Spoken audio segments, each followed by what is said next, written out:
Welcome to Toffee TV. It is the Starting 11 show. Everton versus Manchester United. Goodison Park, 2 o'clock Sunday afternoon. Let's get straight into it. In goal, Jordan Pickford. We haven't got another goalie. And even if we did, he probably still would be number one. Right back. I'm going to go for Sidorby. I think last week, defensively, he wasn't great.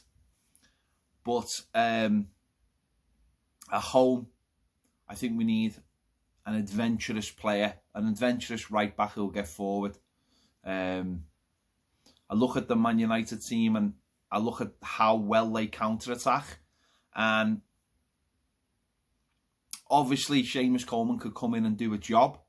But I just think if the manager speaks to Sidorby and warns him of the dangers of that, then I think we still need that attacking option to win the game. So the manager might feel differently. I just think that yes, he wasn't great last week, but you still look at his numbers. He's still by far our best attacking option at right back, and I think for me we need that on Sunday.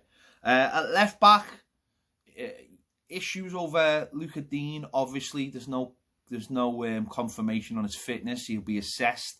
That sounds like to me like he's struggling a little bit.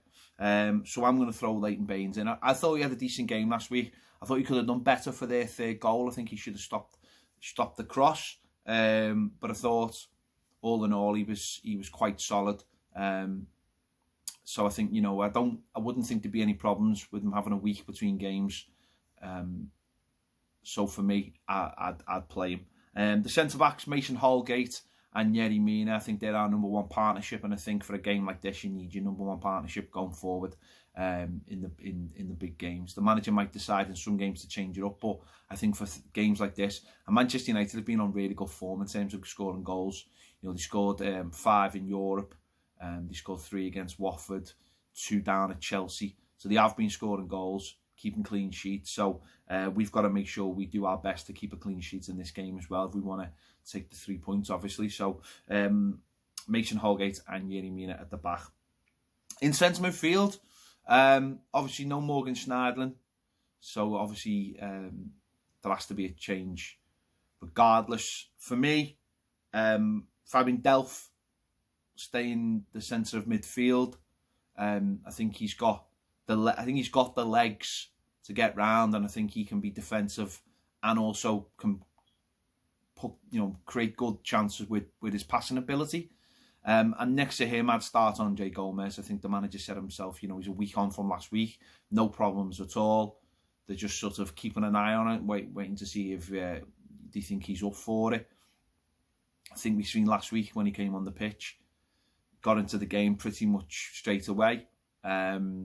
It was almost like the perfect game to come back because Arsenal were retreating and he had a lot of the ball, played some fantastic passes and had a great 30-minute cameo where he showed all his strength and all this skill and all his silkiness and his passing range. And I'd love to see him start in this one. So I've put him in next to Fabian Delph.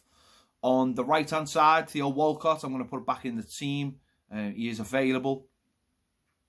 I think obviously in the Palace game he created a goal before he went off. The week before he'd scored the winner at Watford, even though he didn't have a great game. And for me, he's the only natural fit we've got at the moment.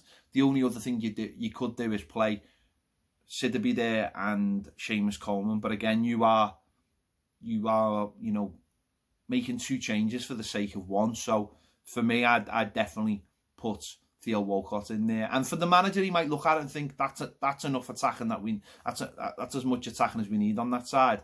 I can play Seamus Coleman. He might make that decision, but I'd definitely have Theo Walcott. And on the other side, I'd bring Bernard back to the side. I just think at home, playing between the lines, he can go inside, go outside. He scored on his last home game. It seems to suit him more. I think the manager's just got to get more confidence in him. Last week we tried something different with having Iwobi on one side and Gylfi Sigurdsson on the other side and tried to make the pitch really, really narrow. it didn't really work because they scored from 2 crosses. But I think, again, on us, it's a home game. The onus is on us to attack and create chances for our forward players, who've been brilliant this season. And obviously, Richarlison and Dominic Calvert-Lewin will start up front. They've been in sensational form, scoring goals. Richarlison probably in the best form of his career, I think. In terms of when you look at him, you can tell he fancies it.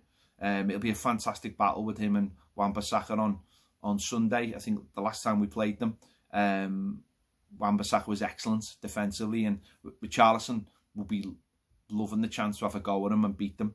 And with Dom, I think we've got someone in the air and someone on the floor who can do great chances. And I know some people have had a little go at Dom for last week for missing chances, but for me, he scored one and he was in the right place for the chances. It wasn't like we've seen previously. So those two up front. And listen, it doesn't always fall for you. You know, you just watched Arsenal last night. Aubameyang scores a couple against us. Scores a worldie last night in the Europa League, and then misses an absolute sitter with basically the last kick of the game. Just had to hit the target. It was a goal, and he puts it wide. So it happens. So Richarlison and Dominic Calvert-Lewin will be a real threat for Manchester United, and they'll be worried about those two and the run those two are on. If you can keep those two quiet, you're probably going to win the game. So those two need to be on good form, and we need to be making sure that they get a lot of chances. So there you go. Let me know your thoughts in the comments on that team. Do you agree? Do you disagree? Who would you bring in? Who would you leave out